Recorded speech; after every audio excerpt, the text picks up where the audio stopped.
This is a book review of The 13th Floor, Volume 2.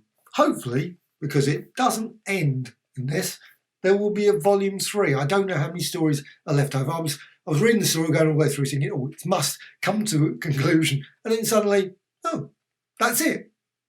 So I assume, because I read on Wikipedia, that there's more stories. Hopefully there will be a Volume 3. I really hope there will be. Because it would be disappointing if it just suddenly, that's it, and we never find out what happens to the rest of the story of Max. Now Max has got Max there, you can see Max on the cover.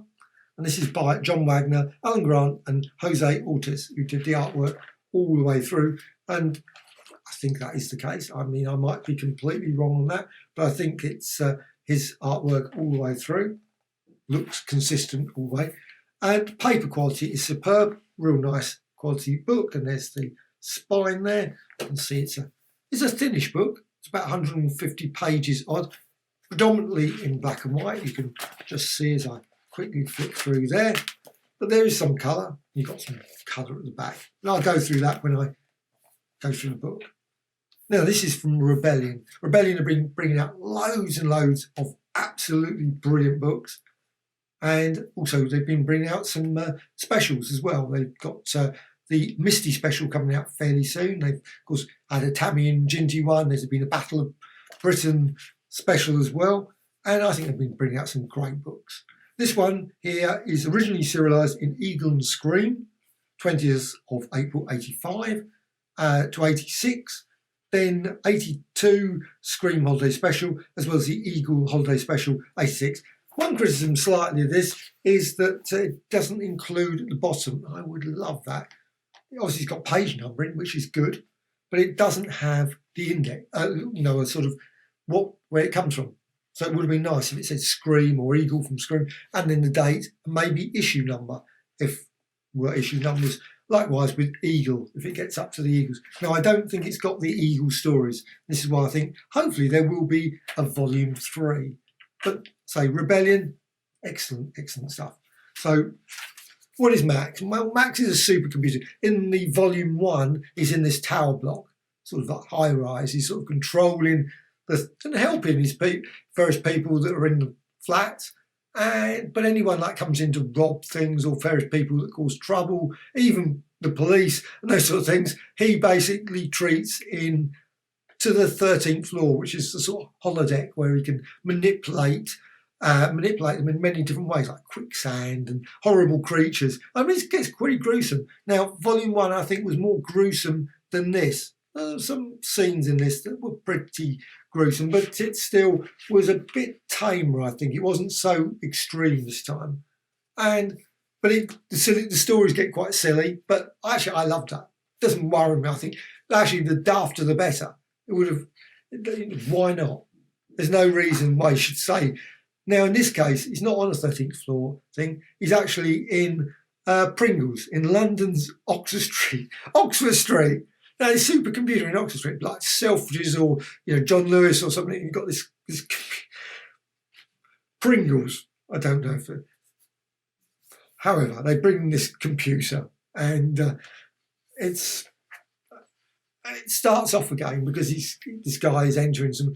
Gwyn is running through his checks, and he's got a thing called like IMAX on there, and he obviously types the code, and then suddenly he's back again doing various things. And of course, once he's got that, he takes control of the store, but he also helps the store.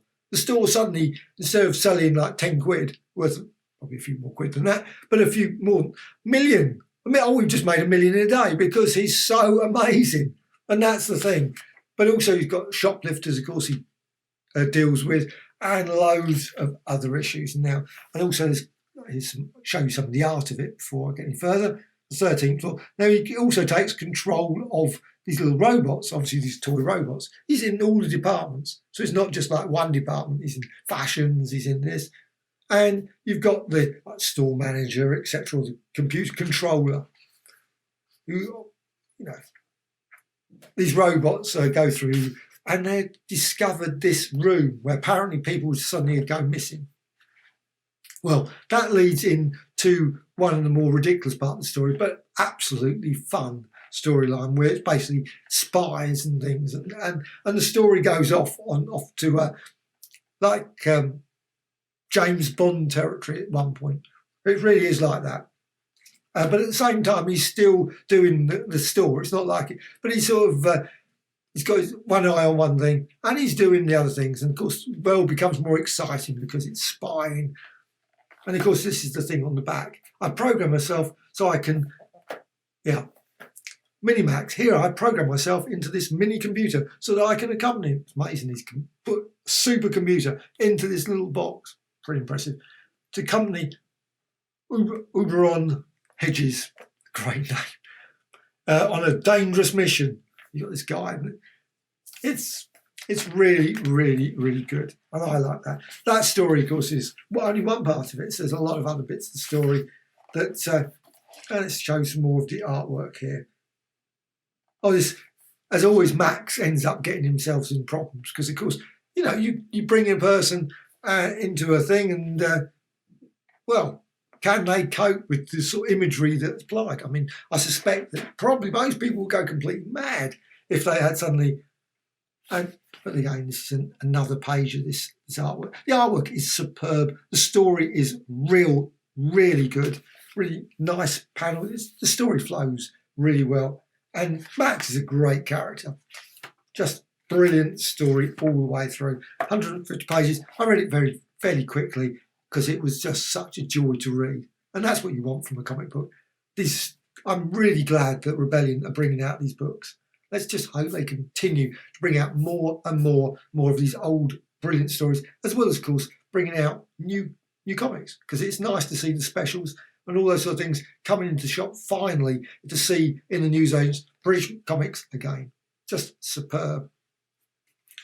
And I think it's also at quite a reasonable price. That's the thing as well. I mean, it's this one I've obviously get it online, etc., and obviously from the Rebellion website. And I assume probably from places like Forbidden Planet and all those sort of places, probably copies there as well. So £14.99 current price here. I think that's a pretty decent action thriller, as it says. Now, go all the way through the story. I said, one thing disappointing is that it just basically ends. And I assume that means there will be a volume 3. I really hope, if sales are good, and let's hope they are, that there will be a volume 3. Just to finish it off. I mean, I hope there's a number of stories, so it's not a super thin book, but I've no idea. No idea how many more issues were left. Now, you've got some colour in here as well, and you've got some of the cover poster. I assume that is from Eagle and Tiger. Always the thing with British comics, UK comics, or British comics, was the endless combining. I really never liked that. I liked Tiger. I wasn't a keen fan of Eagle, I have to say, but I did buy it occasionally. But it was all the magazines had the same thing. It was always combining, and it just drove me mad. That, however, that's actually weirdly done this in the sense that there's I don't want to say any more about the story, but suddenly weirdly you've got all these coloured bits in here, and then suddenly it goes. You think, that's it, it's finished. However, weirdly, it just goes on to another story. Just start after all the bonus material. Why wasn't this this black and white bit, stuck in the rest of the part? I don't know. Of course, it doesn't. Again, I say it doesn't show the information in terms of where it comes from, and I think that's a pity. I think I really do like, and of course, that's one thing with American ones. They often do show, so it's like Conan 1, Conan 2, Conan 3, Conan 4, so you can sort of get through and work it out. But in this, it doesn't. Then they also got an advert for this one. I haven't read it yet. I'm looking forward to read it. This is the it's got a little promo for Dracula File, and I bought it, so I will be reviewing it at some point. Can't read everything. As much as I would love to read all the books, you can only read so many at a time. And it's also got nice biographies at the back of the various writers, etc. And artists, obviously. Dr. Switch It Off, lovely back page there as well. And that's it. I think this is an absolute joy, this one. Yet another brilliant book from Rebellion. So The 13th Floor, Volume 2. Totally recommended.